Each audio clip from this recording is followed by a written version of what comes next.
Okay, so what's your sales pitch then? Your sales pitch is you've got a battery that has higher energy density, longer cycle life.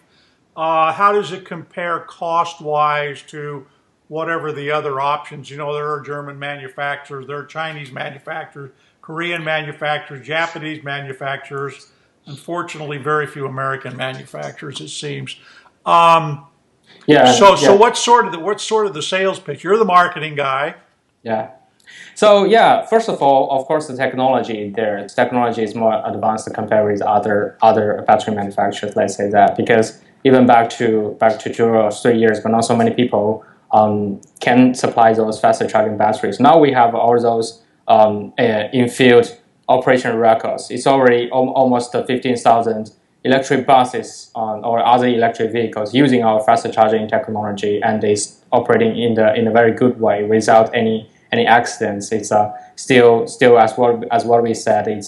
It's very safe, and of course it's still in a very good condition. Right. So that's a good that is a kind of approved technology by the real operation. So that's the first thing. And secondly, that is advanced technology. We have a faster charging capability. We have long cycle life, and plus we are going to have the very safety features, because in last year we launched a product. It's called non-flammable battery technology. It's that's actually is going to be eventually going to be the goal that we are for the lithium-ion batteries, because lithium-ion batteries obviously have the have Yes. the current, have all those organic compounds inside. It's very Yeah. easy to catch fire. So that's Yeah. we actually updated that. So Yeah. the product will be launched later this year, but we already launched that technology. So that's the thing. Okay. So certainly about the cost. So the cost is it's a little bit higher compared with the other ones, but we're talking about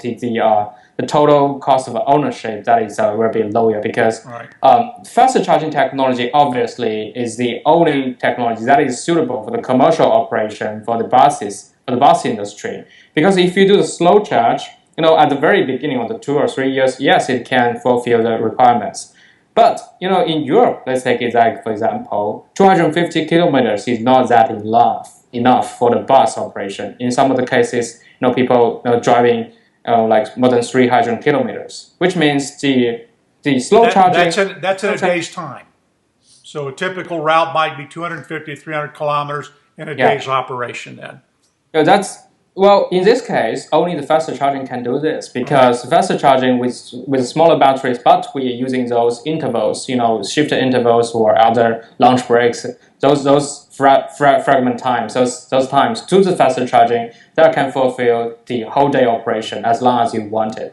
No, not for the slow charge, but slow charge you have to do the overnight charging, which means if there is battery is low, you cannot operate. So that's the reality in China, because in China, some of the cities, they do have some slow charging batteries, the battery powered buses, but they are using two buses to service for one day operation, because they Right. Right. only support it for half day operation. Right. That's the situation. Yeah. In some of the cases, like in China, even they have some shuttle buses. That's basically not shuttle buses, but the buses from the downtown area to the rural area. Usually, it's about 400 or even 500 kilometers that is required, and during the operation. So in that case, faster charging battery is the only choice. There is no other Yeah. choice. Yeah. So that's on the cost wise, because we can support them for the operation, and the initial investment is actually not as high as the slow charging battery, because we're loading less battery compared with the normal slow Right. charge batteries, no slow charge buses. So So that's yeah. yeah, so is your responsibility then to sort of sell this to the bus makers or to the transit authorities, or do you sort of walk in there with the bus maker and you both make the case, we've got this great 40-meter bus and or 40-foot bus. I guess it's 40-foot bus, 12, 12, Not 12, 40 12, meter, but 12 that's meter, the thing. 12-meter bus. That'd be a long bus, 40 meters. Yeah. So 40-foot, 12-meter bus. And make that pitch, or how and whose responsibility it Yeah. is, I guess, to sell to the We have transit authority. Yeah, it depends on different areas. Sometimes because in China, for example, we have to work with the bus manufacturers, and we also have to discuss with the operators. and even the local authorities to give those subsidy, because things are a little bit complicated, and this is a new stuff, and the government is giving money, and the local government even and giving money, so we have to convince them. So that's that's the work we have to do. And of course, working with bus manufacturers is the most important thing. We have to combine our systems with their existing system together, and to deliver the product that is required by the operators. So all of those parties have to be, in very good connections. In Europe, it's sometimes it's not the case, and we sometimes only talk with the bus manufacturers. We provide a product to them. It depends on different projects. Right. And in US, yes, we are discussing with the bus manufacturers as well as some of the local authorities and the operators. Yeah. It's very important to let them know what the technology we can provide, because this is kind of a different thing compared with the slow charging batteries, and we have to convince about the total cost of ownership. We have to talk about the safety issues. How to charge this. We have to talk with other people. Yeah. Even have to talk with the charging infrastructure suppliers, and talking with them. Talk about how what's the power we need, and things like that. That's a little bit complicated. Not only to speak to only one person. So let's talk about the U.S. projects here, since predominantly my readers and listeners are here in the U.S. So you've got what, four buses that are being tested now? No, I mean 4 buses are happening in Germany actually. Oh, Germany. Okay, all right. That's for electric ones. A little bit the numbers about Europe. We have more than 1,000 in London, about 120 in Belgium area, and we have 4 in Germany, and other trial buses with our partners like in New Zealand, and we also have operation in Turkey. That is for trial operation. It's not for commercial operation. In US, yes, it's we don't have too many. We don't have bus operating really here in US. So that's why we started the conversation in here. Try to build some connections. But we are talking with some of the US local OEMs to talk about the possibilities to using our products in here. And because in US there are not so many electric buses, and the gas is pretty cheap. So electricity, the gap between the price, the cost price between the gas and electricity is not that high. Yeah. So usually it's not that easy. You are familiar US than I do, so you know how the market is. So is the market? I mean, Gene and I were talking that he got introduced to your company by the stationary grid application with Green Mountain. Green Mountain, is that right? Green Mountain Power, I think, whatever. Yeah, it's at a industrial location in South Burlington, but it's connected to Green Mountain Power. Yeah, it's on a microgrid. So is that? I mean, while you're looking to do buses, I would assume it also makes sense to talk to utilities and businesses that might be interested in the energy storage side.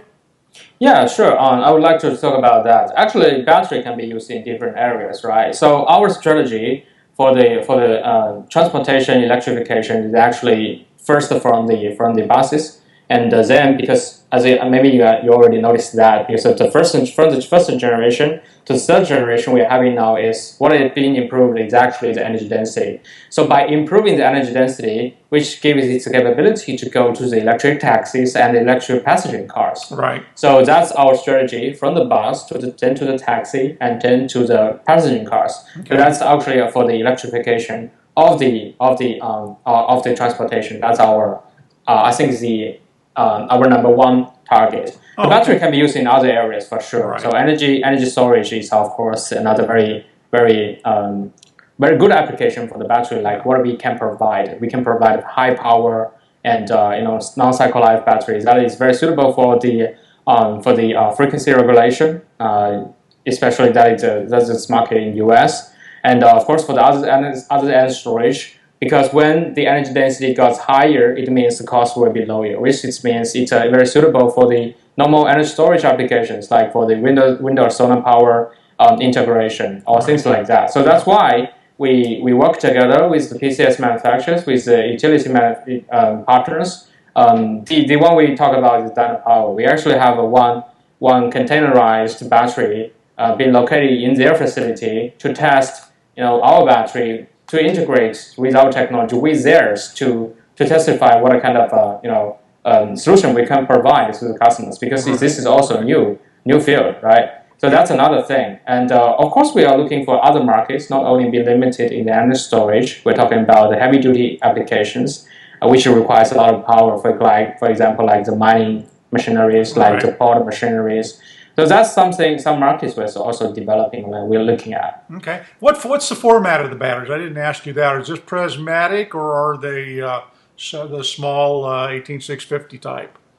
No, they're not 18650. They're pouch cells, and the first generation is 10 ampere hours, and the second generation is also 10 ampere hours. Now what we have is we have 15 ampere hours and 24 ampere hours. So that's still in relatively small ones, but bigger than the cylindrical ones. Those are pouch cells. The reason we do this is because we are doing our production line in China, and all those being manufactured in China, and it's easier for us to do the mass production by just the one format. It's just a layer by layer, and that's pouch cells. Right.